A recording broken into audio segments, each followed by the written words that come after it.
festa. Veio aquele pessoal dos secos, das regiões, muitos músicos, tanto dos pacientes, né, como de apoio, assim. Então, uma festa impressionante. E assim que eu saí para vir para cá, começou uma caminhada pela Avenida Paulista. Né? E o que eles estão reivindicando? Não, porque eles, segundo os discursos lá, os manicômios estão voltando de formas disfarçadas, né? Seja das clínicas terapêuticas, como da internação hospitalar, dos hospitais psiquiátricos. E então existe uma preocupação muito grande da volta dessas práticas, e com isso os eletrochoques, enfim, todo aquele ferramental manicomial, né? Então, e como também está tendo muita repressão e tal, quando está muito cerceado, os movimentos sociais começam a ganhar corpo, aquelas coisas que estavam cristalizadas, burocratizadas, muitos profissionais, né? Então estava muito bonita a festa da luta antimanicomial e a passeata que saiu lá do Bom Livre do Márcio. E depois, mais tarde, eu sei que não pode falar hoje, ontem, vai ter uma enorme concentração cultural no Centro Cultural São Paulo, né? Podemos dizer, hoje no dia 18 de maio, que as pessoas vão saber quando foi gravado, que houve quem está ouvindo hoje. Saindo da Paulista, o pessoal vai para o Centro Cultural São Paulo, que lá vai ter todo um giro, né, de poesia, de dança, de música, enfim, todas as formas de manifestação. Mas também tem a ver com a luta antimanicomial? Da luta antimanicomial, vai até 10 da noite. Até 10 da noite? Bom, ainda dá tempo. É. Adriano, para quem é de gerações mais novas, que a gente pegou o começo dessa luta, né? Mas conta um pouquinho o que foi a luta antimanicomial, que foi uma das primeiras lutas que eu me lembro, posso estar enganado, você me corrige, mas no tempo ainda da ditadura, que as lutas sociais puderam ir na frente antes das grandes lutas políticas, né? Antes das passeatas por diretas, etc. Conta um pouco da luta antimanicomial, por favor. Bom, os manicômios surgiram no Brasil na República. É na República que alguns médicos fundaram os manicômios. Franco da Rocha, o Barbacena, vários manicômios brasileiros. Terrível de Barbacena, né? O terrível, Barbacena. Mas nenhum manicômio daquela época é bom. Claro. Né? Aquele da Praia Vermelha, no Rio de Janeiro, sim. onde João Cândido ficou internado, sim. Depois da revolta dos marinheiros, na Bahia. Tanto é que os eugenistas tinham um capítulo na Constituição. Então... Tinha um capítulo sobre os manicômios? Sobre os manicômios. Sobre os manicômios. Né?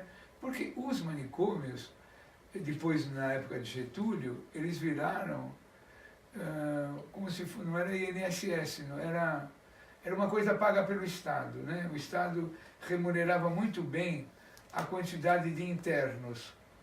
Então, quanto mais internos houvesse nos manicômios, as pessoas aferiam diárias, como se fossem internações hospitalares. Então os diretores ganhavam mais dinheiro, digamos. Exatamente. A direção ganhava mais dinheiro quanto mais gente estivesse internado. Né? Lógico, e depois... Lima Barreto esteve internado muito tempo. Não, e Anísio da Silveira é o grande clássico descrito pela literatura. Então, o manicômio é muito antigo, né? E só o Brasil... Depois veio aquela luta do Paulo Delgado, em Minas Gerais, para terminar o manicômio, e principalmente baseado na experiência de Barbacena. Isso foi quando? Em que década do Paulo Delgado? Paulo Delgado já é na formação do PT, na redemocratização do país. Anos no movimento 80. da reforma sanitária. Né? A formação do SUS teve o capítulo da reforma sanitária no capítulo da saúde mental. E o Paulo Delgado, mineiro, a partir da experiência de Barbacena, ele propôs a luta antimanicomial para o país todo. Porque qual era a característica de Barbacena? Que diferia dos outros manicômios, Barbacena vendia cadáveres. Porque na época da ditadura, a grande descoberta do livro e do filme da Daniela Arbex foi que em Barbacena... O livro sobre, eu sei que é sobre o Holocausto Barbacena, Brasileiro. exatamente, O Holocausto Brasileiro. O Holocausto Brasileiro. Que depois foi feito um filme até pelos americanos, pela HBO. A Daniela Arbex, na pesquisa, uma jornalista de Juiz de Fora, Daniela Arbex, descobriu nos livros caixa a venda de cadáveres para as faculdades, porque quando veio a ditadura, principalmente no período Geisel, naquele sul de Minas, no Espírito Santo, abriu muita faculdade particular de medicina. Essas faculdades particulares precisavam de muitos cadáveres para anatomia. No Barbacena morria muita gente, mas tinha a intencionalidade que aqueles internos perecessem. Então ela encontrou o livro caixa de corpos. Quantos corpos eram vendidos e quantas unidades? Braços, pernas, cabeças. Então essa é uma das coisas da ditadura, né? Os manicômios, nós não tivemos tempo de abrir o capítulo dos manicômios, porque os manicômios eram irmãos das valas clandestinas. Em Barbacena tinha enormes sepultamentos coletivos. O cemitério de Barbacena era uma vala comum, Sim. Né? Então, essa história dos manicômios só começa a ser desmontada quando acabou a ditadura, através da reforma sanitária e principalmente o trabalho que o Paulinho Delgado começou. A luta antimanicomial. A luta antimanicomial, né? Essa luta cresceu muito. E depois, agora nós estamos no ocaso dessa luta, numa volta da visão, porque com o aumento da droga, da drogadição e da população de rua, veio essa corrente que defende com outra roupagem, com muito dinheiro, também não é mais internação que paga diária, mas é coisa que envolve muito dinheiro, com muita religiosidade, na mão de gente que não é séria, né? De fazer cura, desde cura gay, cura do tirar o espírito ruim, mau espírito, aquele possessão. negócio, daquela coisa de tirar o descarrego, né? A sessão de descarrego, aquela coisa toda. Então eles voltaram com essa morfologia agora, né? Então uma coisa perigosíssima, né? E também essa orientação dada pela Faculdade de Medicina, pelo Instituto de Psiquiatria, que é aquela medicação que o cara fica completamente zumbi. Sim, sim. Né? Que é o que é usado na Fundação Casa. Que eles chamavam de sossega-leão. Sossega-leão. Exatamente, eu me lembro. Então essa medicação E pesada. na Fundação Casa, quer dizer, para adolescentes e quem dá crianças? orientação da Fundação Casa do tratamento de saúde mental é o Instituto de Psiquiatria. O Instituto de Psiquiatria é um instituto que segue as mesmas normas da lobotomia, dos antigos manicômios. Lá não tem análise. E a Fundação Casa são menores, até 18 anos, crianças e adolescentes. Você vai lá, eles estão sempre com aqueles olhos esbugalhados, assim, todos com aquela concentração de medicamentos absurdos. Como se estivesse reabilitando essas pessoas, né? Quer dizer, vão ficar completamente... Eles ficam completamente inúteis, né? E quando fazem saem de lá... Não saem de lá só em vegetais. São vegetativos. Nossa, é muito triste isso, né? Então por isso a importância da luta antimanicomial, né? Sim, e o seu envolvimento com a luta antimanicomial vem dos seus mandatos? Conta um pouquinho da história dos seus mandatos. Não, porque quando você passa pela prisão, quando você conhece a prisão, a tortura, a prisão é a irmã chipófala do manicômio. A cadeia é a irmã do manicômio. É a mesma regra, né? É a mesma regra. É o eletrochoque, só muda o endereço. Só que na cadeia é para fazer o cara falar, no manicômio é para fazer o cara ficar completamente apagado. A cadeia brasileira, na época da ditadura, nem era sempre para falar. A primeira regra era para matar, era para punir. Nem sempre os interrogatórios eram para tirar informação. Você foi preso que período? Quanto tempo? 73. Bem no auge, governo Médici. 17 de março de 73, num sábado pela manhã. Você era de que organização? A LN. A LN. E você tinha feito luta armada? Conta um pouquinho para os ouvintes que não te conhecem. Eu sempre fui eu apoiava as organizações de luta armada. Mas eu era uma pessoa... O que eu faço hoje, eu fazia no passado. Eu sempre fui uma pessoa... Ajudava a organizar. Eu organizava a resistência estudantil. Eu nunca saí da universidade, felizmente. Né?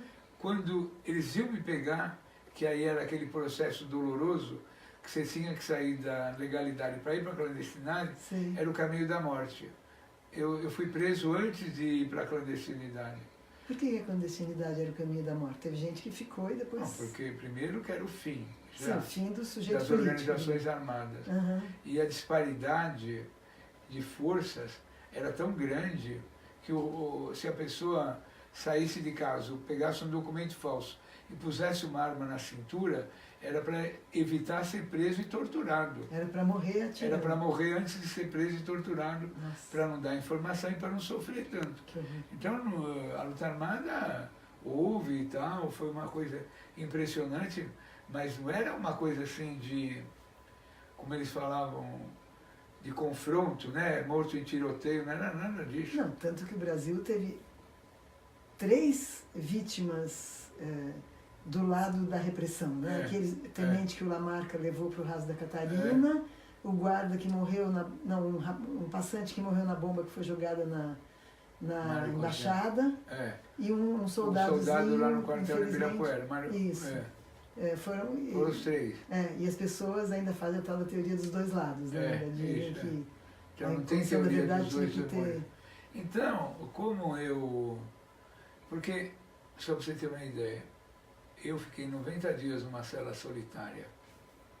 E além do meu colega de classe, o Alexandre Ivanucci, que era estudante de biologia, ele foi preso na quinta. Quando eu cheguei no sábado, eles tinham acabado de matar o Alexandre. Foi assim em 2 dias? Mataram o Alexandre em 2 dias. Porque o Alexandre tinha feito uma cirurgia de apêndice e ele foi preso. E eles estouraram o Alexandre. E depois eles jogaram o corpo do Alexandre lá na rua João Boemer, alegando que ele foi cobrir um ponto e se jogou embaixo de um caminhão. Mas o Alexandre foi morto lá dentro. Você sabe? Eu vi eles lavando a cela. De tanto sangue que tinha, eles lavaram a cela. Quando eu cheguei, o major, que era o major Carlos Alberto Brilhante Ustra, que era o comandante, ele falou: acabei de matar aquele filho da puta do Minhoca, aquele maldito do Alexandre Ivanucci, mandei ele para a Vanguarda Popular Celestial, e é para lá que eu vou te mandar. Bereré puxou uma arma 45, um Magnum, falou: você conhece essa arma? É para lá que eu vou te mandar, seu filho da puta, eu vou te matar. E então, você ficou olhando para ele? Fiquei olhando para ele. Sim, mas não suplicou, pelo amor de Deus. Não tinha nem como. Mais frio que tinha tanto cara dando porrada num corredor polonês. Nossa. Eu fiquei lá no pátio da UBAN. Aí Desculpa, deixa eu te interromper, só para dizer uma coisa. Agora eu me toquei. É a primeira vez que a gente está ouvindo nesse programa um relato de tortura. Quero que você continue, mas eu acabei de lembrar e quero registrar isso. Era desse jeito. Era desse jeito.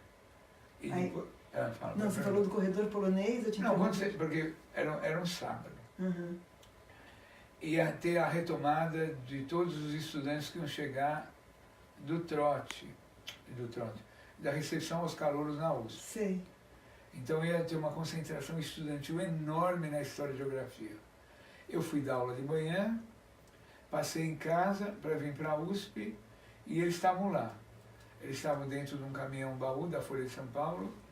No que eu entrei em casa, eles saíram, cercaram meu apartamento, eu estava entrando no banho, eles me pegaram praticamente sem roupa, me arrastaram pelas escadas, me levaram para a garagem, num Opala verde, puseram um capuz, uma bomba na mão. Uma bomba na mão? Uma bomba, eu olhia por baixo do capuz, uma bomba, não sei se era uma bomba de efeito moral, era uma bomba, era um artefato, para ficar assustado. E aí eles me levaram, ela morava na Moca, eles me levaram até a Rua Tutóia. Lá chegando, não entrava pela Rua Tutóia, pela frente da delegacia, entrava pela Tomás Carvalhal, que era toda uma instituição militar. Se entrava, já começava a apanhar. E eles dando muito tiro para cima, tal, pau, porrada, tal. Aí, uma hora que eu cheguei lá dentro, onde é o fundo da delegacia, aí eles tiraram o capuz, aí veio o major e falou: você é o Mug, o Adriano Diogo? É seu apelido? É meu apelido. Você é o Mug? Eu falei: sou. Você sabe o que aconteceu? acabou de morrer o seu colega, o Minhoca, aquele filho da puta daquele terrorista, Nossa, o Alexandre Vanucci, que tristeza. né? E falou todas essas coisas. E aí eu entrei na sessão de tortura, que era uma salinha toda... Achando que seu destino é seu mesmo, então. Eles noticiam que... Na hora você não acha nada, né, Maria? Então, na hora, você só não quer falar. Porque... Você tem que juntar suas forças para não falar. Para o corpo não separadamente. Porque se o corpo separadamente, você fala, né? Porque a mente pede para você não falar. E o corpo pede para você falar. Então, essas 24 horas iniciais, que é aonde eu vou encontrar seus companheiros. Quais os pontos que você vai cobrir nas próximas horas para nós pegarmos seus companheiros. Essas primeiras 24, 48 horas são vitais da resistência, né? Como o Alexandre morreu, a sessão de tortura foi muito longa, muito longa, muito longa. Eles me puseram na cela forte e eu continuei sendo torturado. Mas o cardeal Dom Paulo Evaristo reage, como Alexandre era de uma família católica, de Sorocaba, Dom Paulo Evaristo não aceitou a versão do suicídio e foi lá. Olha. E chamou um ato ecumênico na catedral, uma missa, que foi muita gente, né? Evidente que eu não... O fato do Alexandre ter morrido e Dom Paulo Evaristo ter invadido lá a cidade do Oicode, querendo saber como que eu estava e os outros presos, melhorou um pouco a minha condição, né? Eu apanhei por quase uma semana, Dom Paulo foi lá, o major ficou muito nervoso com a ida do Dom Paulo. Eles puseram todo mundo que estava preso nas celas no pátio e nós apanhamos na cacete sem ter que responder nenhuma pergunta. Porque o Dom Paulo foi lá. Porque Foi Dom Paulo foi lá. Castigo, vocês não tinham telefone para chamar o Dom Paulo. É, Dom Paulo... porque Dom Paulo foi lá, Claro. então teve uma série de castigos sem interrogatório, só pau, pau, pau, pau. E como eu era colega do Alexandre, eu apanhei muito naquele dia. Aquele dia foi muito ruim. Foi terrível, terrível, terrível. Ele estava completamente louco, o Carlos Alberto Brilhante Ustra. Esse, vamos lembrar que o Bolsonaro recentemente homenageou, não é? É. Esse cara que morreu recentemente, foi até lá na Comissão Nacional da Verdade. Não gritou, falou nada. Gritou, ficou xingando. Gritou, mas não falou nada de Guto. Então, mas qual é o problema? Fiquei 90 dias na UBAN. 90 dias dentro de uma solitária. Eu só conversava comigo mesmo. Eu saí verde de lá. Verde.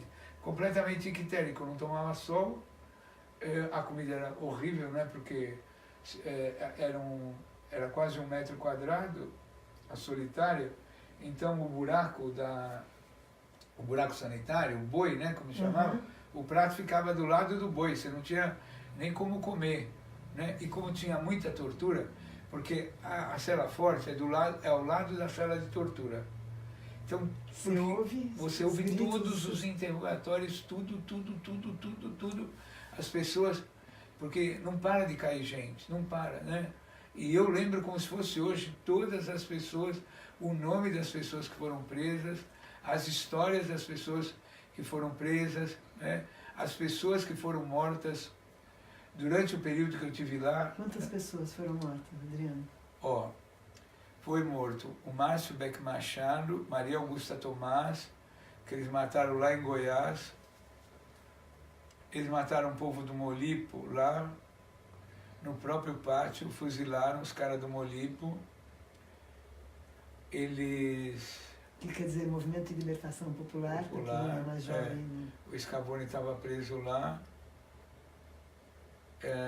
Eles mataram um japonês de Santo André. Eles mataram o crioulo.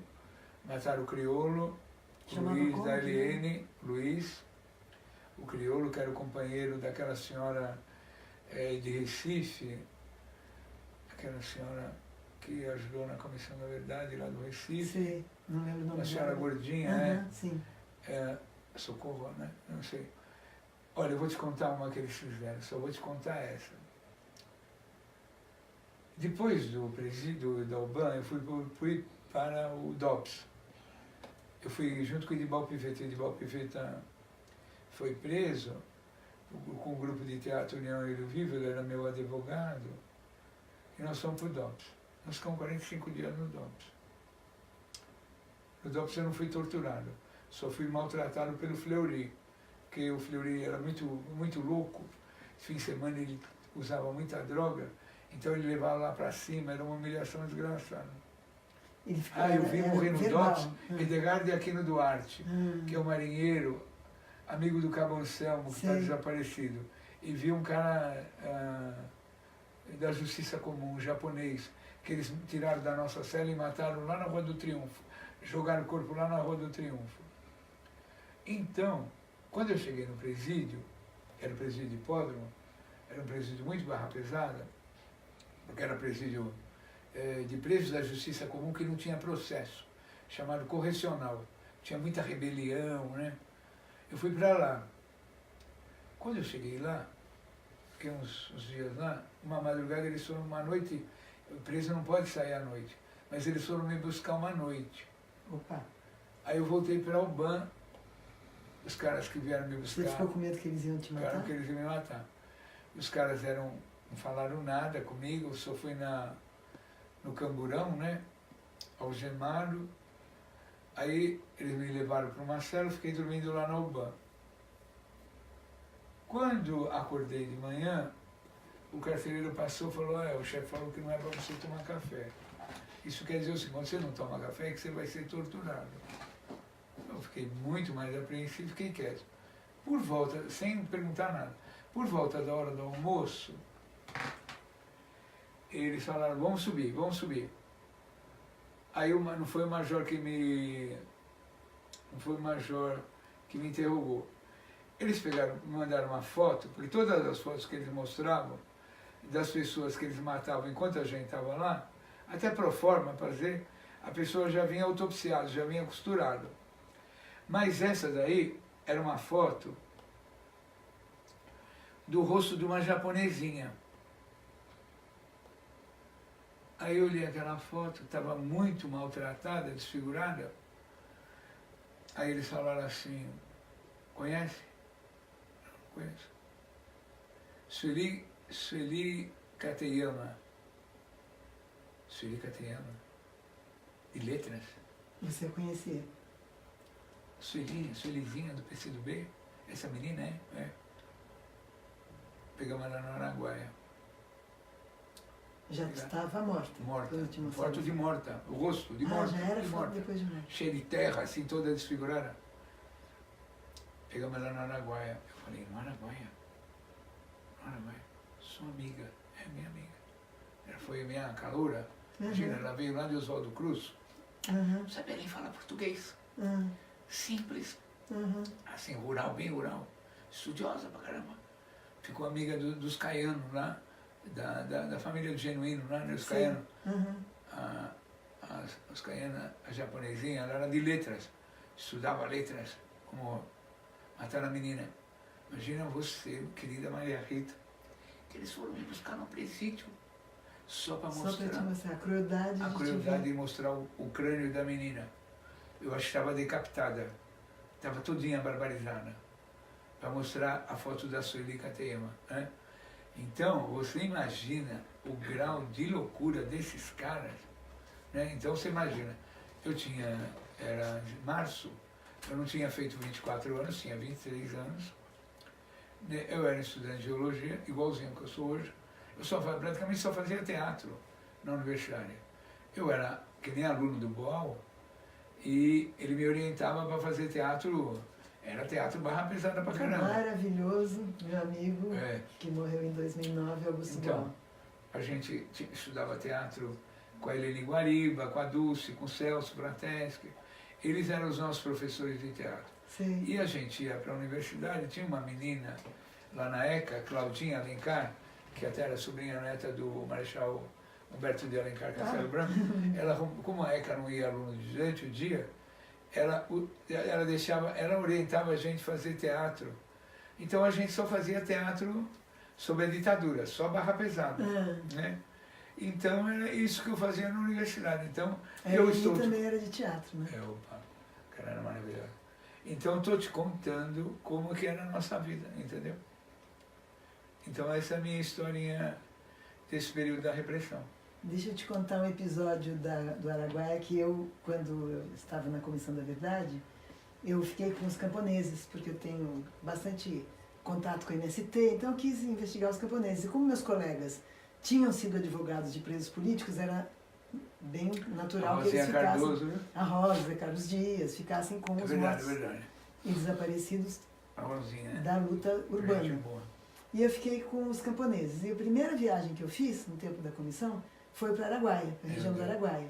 Né, que os familiares até hoje estão lá tentando ver se encontram os corpos. Você viu um filme que saiu agora, Soldados do Araguaia? Sim, sim. A gente entrevistou os Soldados do Araguaia também, quando Paulo Fonteles, filho, ainda estava vivo, porque ele morreu na mesma idade que o pai dele, de infarto, né? Na mesma idade que o pai dele foi executado lá, em Belém, né? Mas, enfim, então nós entrevistamos os camponeses. E eu fiquei muito impressionada, porque tinha uma coisa da bravura do camponês, que é cotidiano, não é? Porque eles estão lá, naquela época, um lugar isolado, tinham que enfrentar onça, enfim, eles eram muito valentes. E vários me contaram a mesma história, que quando eles iam presos e começavam a ser torturados, o exército perguntava onde estão os terroristas. E eles não conheciam os terroristas, eles conheciam os paulistas, né? Que era um grupo de militantes, que não tinha só paulistas, mas como tinha muitos, que fazia escola ali, que levou médico para um lugar que não tinha medicina, que levou dentista. Enfim, para eles era um grupo de gente que estava trazendo muitos benefícios, né? Então, quando perguntavam onde estão os terroristas, eles respondiam: não conheço nenhum terrorista, quem está fazendo terror aqui são vocês. Imagina a coragem de falar isso para a repressão da ditadura. E aí eles apanhavam muito mais, né? Então eu conheci e entrevistei vários camponeses, alguns sequelados, né?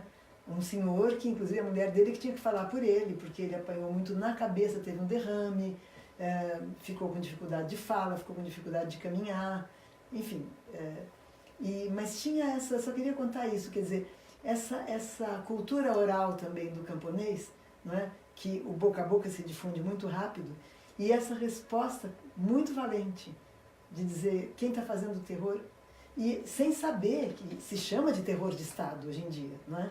Quer dizer, a tortura, todo o aparato de repressão ilegal se chama de terror de Estado, quando umas ditaduras começam a extrapolar e quebrar todas as convenções dos tratados internacionais de respeito aos prisioneiros, etc. Né?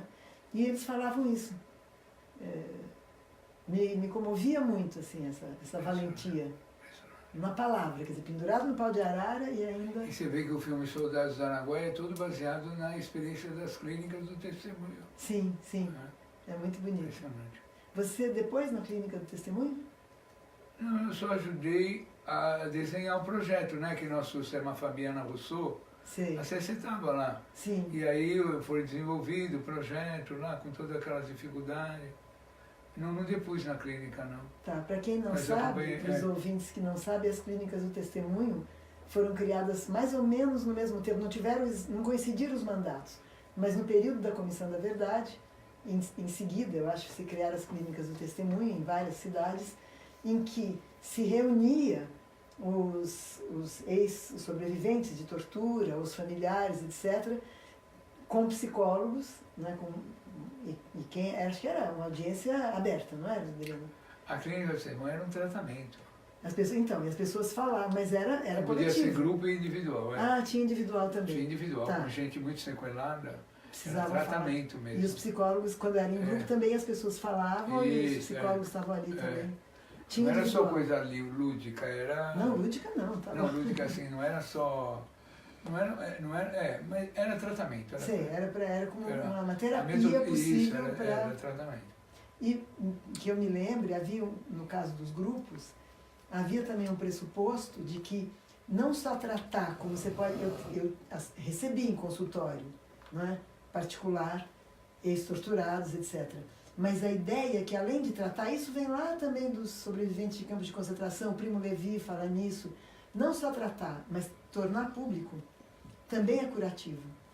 Quer dizer, uma coisa é você ir no consultório. Os Soldados foi o maior exemplo, né? Sim, sim. Foi fantástico. Falaram. Os caras contaram, gravaram, gerou um filme contando a experiência da clínica do testemunho. Né? Uhum. Era a própria análise. Sim. Era uma análise filmada, né?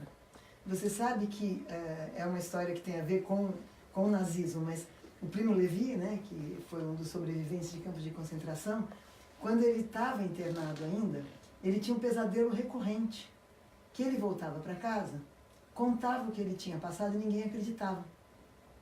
Porque, evidentemente, era tão absurdo, a máquina de terror nazista, hitlerista, foi tão absurda. Depois outras pessoas também escreveram sobre isso. O Primo Levi, que foi um dos primeiros, né, É Isso um Homem, um livro extraordinário, ele conta que ele tinha esse pesadelo, que ninguém ia acreditar. Iam achar que ele enlouqueceu na prisão, etc. Por isso foi tão importante, por isso há tantos livros de relatos de sobreviventes desses campos de concentração, porque tornar público, para não ficar você se achando louco de ter passado por aquilo, as pessoas não acreditando em você, né? A mesma coisa com... Ao contrário do que aconteceu aqui, né? Ao contrário do que aconteceu aqui, demorou muito, né? Aqui demorou muito. Então, você não quer comentar... evidente, quando teve a nossa lei da anistia aqui, eu me lembro que alguns familiares que ainda tinham seus parentes presos aceitaram a terrível anistia para os dois lados, né? Porque eles tinham muita... Como estava muito difícil negociar com o final da ditadura, né? Já era o governo Figueiredo, né? Estava muito... 79. 79, era o... foi o último. Já era Figueiredo. Foi o último ditador. Então eles aceitaram a anistia ampla, geral e restrita para os dois lados para conseguir aprovar logo aquela lei. Mas teve um efeito muito terrível, porque as pessoas começaram a acreditar que havia dois lados em igualdade de condições. Quando eu estava na Comissão da Verdade, eu estou falando mais que você, mas é só esse pequeno depoimento. Tranquilo, tá bom. Eu ficava muito chocada, porque como nós aparecíamos na televisão, às vezes as pessoas me reconheciam na rua. Ah, eu já te vi, você é da Comissão da Verdade. Eu ficava toda feliz, né? Esperando que as pessoas fossem incentivar. Várias pessoas perguntavam, e o outro lado vocês não vão investigar? E eu dizia, mas o outro lado, as pessoas foram presas, mortas, torturadas, muitas desaparecidas, se mentiu sobre o que eles faziam para poder justificar os assassinatos. Não tem o que investigar. Mas algumas pessoas não queriam ouvir. Consideravam que foi uma comissão parcial, que foi uma comissão da mentira. Claro que houve muito apoio também, mas saía até no Jornal Nacional, é muito raro uma coisa como essas, né? O Jornal Nacional mostrar... Rubens Paiva saiu inteirinho. Rubens Paiva, a homenagem ao Jango, muitas coisas saíram. Enfim, desculpa te interromper, porque Não, tá tão bom.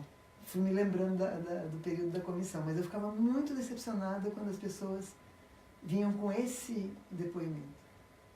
E outra coisa que eu quero compartilhar com os ouvintes, que certamente você sabe, é que justamente o Brasil foi o único país que anistiou para os dois lados, né?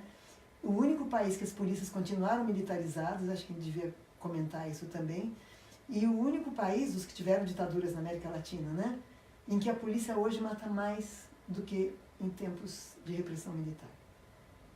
Isso me parece isso está num livro organizado pelo Edson Telles, eu acho, e o Paulo Arantes, chama O que Resta da Ditadura. Não, o Edson Telles e o Vladimir. O livro da Boitempo. Isso, e eu acho que é o Safato ou o Paulo Arantes, eu não lembro, desculpem, quem é o segundo organizador. Eu não sei. Não, o artigo é do Paulo Arantes. Esse artigo que fala isso é do Paulo Arantes. O livro é organizado pelo Edson Telles e o Vladimir Safato. E eu recomendo a leitura desse livro, Boitempo, O que Resta da Ditadura. E nesse artigo do Paulo Arantes, é que ele diz isso, que o Brasil foi o único que fez anistia para os dois lados, e o único em que as polícias continuam militarizadas, e o único em que as polícias hoje matam mais. Em toda a América Latina, matam mais do que mataram, porque se institui a prática de tortura, não é? E tortura nos presídios, tortura nas delegacias, morte em tortura, e aí eles dizem que é resistência seguida de morte. Que eu acho que esse laudo caiu, não caiu? Foi uma das recomendações da Comissão da Verdade. Não caiu. Não Aqui caiu. em São Paulo, quando o Dr. Grella era secretário da Segurança Pública, ele disse o seguinte, que a reconstituição da cena do crime não poderia ser feita pela polícia, só pelo SAMU. E ele caiu por causa disso. Né? E aí o novo secretário da Segurança já... Voltou atrás. Voltou àquela mesma bobageira de resistência seguida de morte.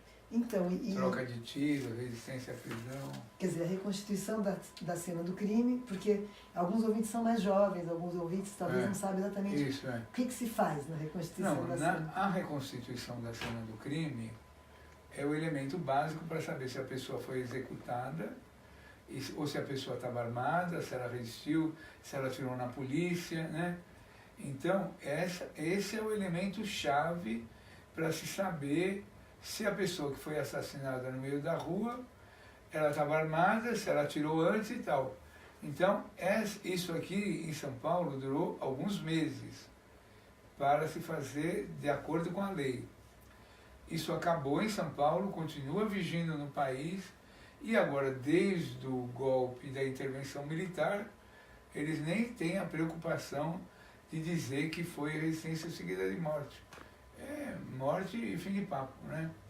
E aumentaram do tempo da intervenção no Rio. Conta um pouco quanto aumentaram as mortes. A letalidade aumentou de uma forma impressionante. O golpe de gênio do presidente Temer, ele chamou assim, né? Um golpe de mestre, fazer a intervenção militar.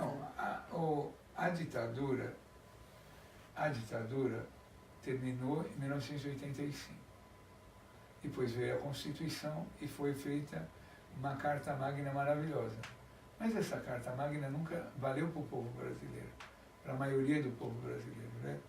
Então, sempre houve um tratamento diferente do que é dado para as classes dominantes, para as pessoas de classe média, para o povão, né?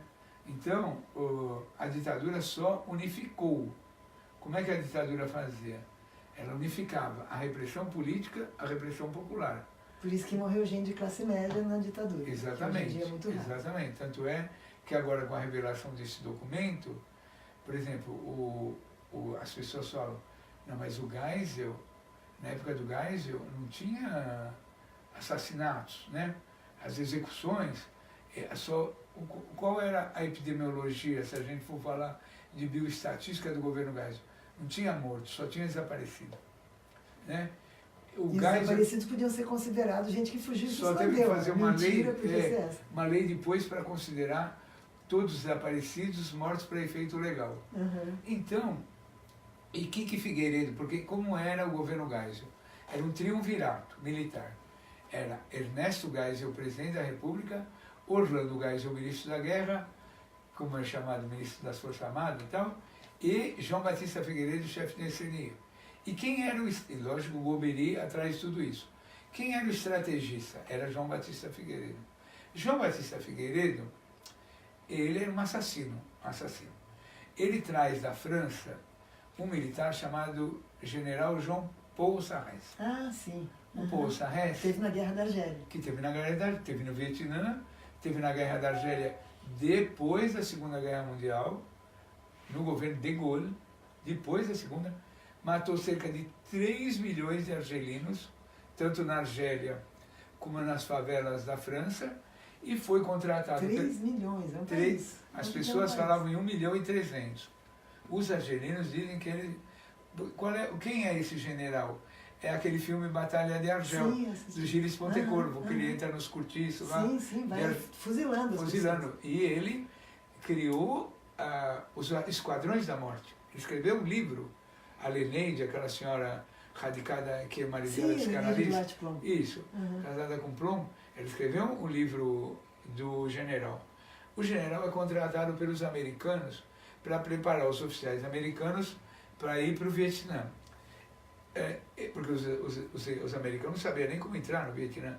Se os franceses, que eram franceses, tomaram um baile, aí o Jean Batista Figueiredo contrata o general Paul Sarrès para ser, pela embaixada francesa, para montar uma escola da contra-insurgência. Tem o golpe no Chile, e aí o general faz uma escola de formação de jovens oficiais da América Latina, em Manaus, para preparar a base da Operação Condor. Mas o general Paul Sarrès falava para o Figueiredo, não adianta conter as organizações políticas, vocês têm que conter as organizações populares. João Batista Figueiredo traz ele para São Paulo, para a Academia de Polícia, ele conhece o Fleury, Então, ele, Paul Sarrés, João Batista Figueiredo e Fleury, cria um corpo único de esquadrões da morte que ia de São Paulo até a Bahia.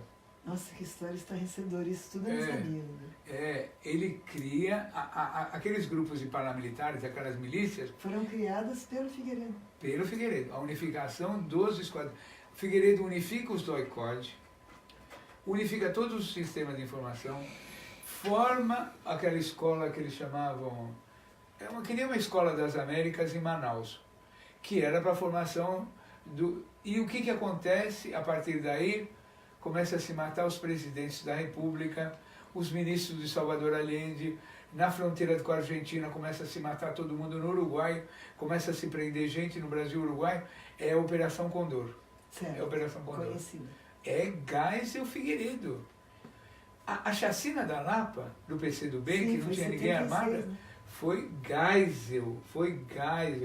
E o atentado ao Rio Centro, na véspera do 1º de maio, foi Figueiredo e Newton Cruz. Sim, quando achava-se que estava abrandando a ditadura. Então, querida, esse é o período Geisel Figueiredo, que é o período da... E o Acordo Brasil-Alemanha.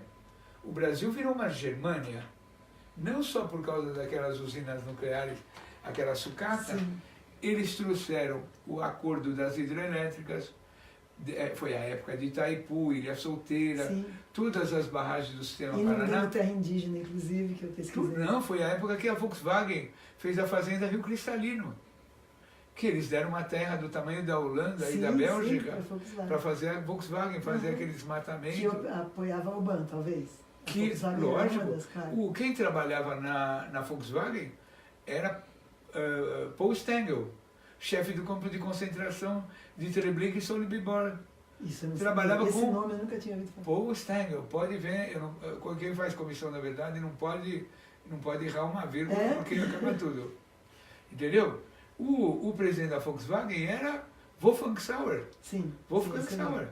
O cara que fez a fazenda Rio Cristalino. Então, e era o cara que pediu para o Papa, em 1979, tirar Dom Paulo Evaristo de São Paulo e Dom Cláudio Rumi de Santo André.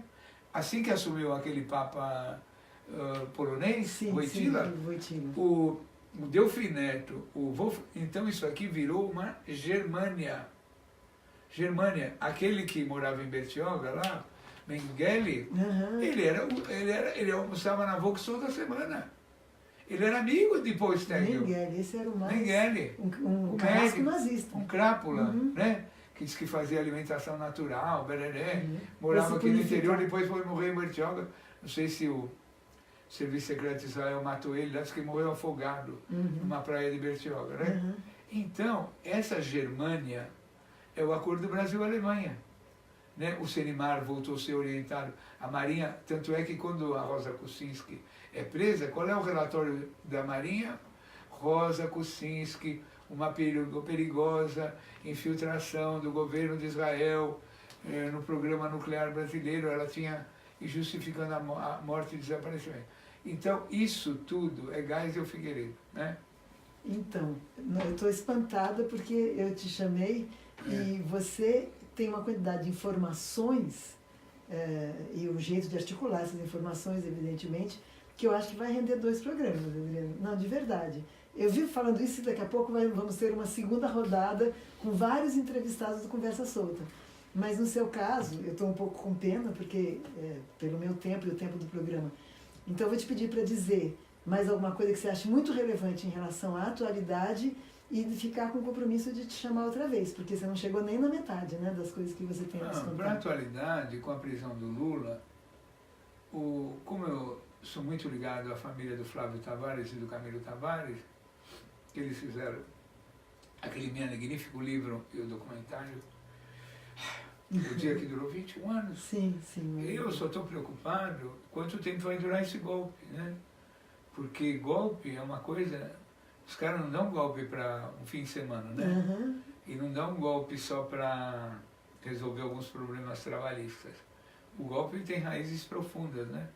E esse golpe com toda a legalização...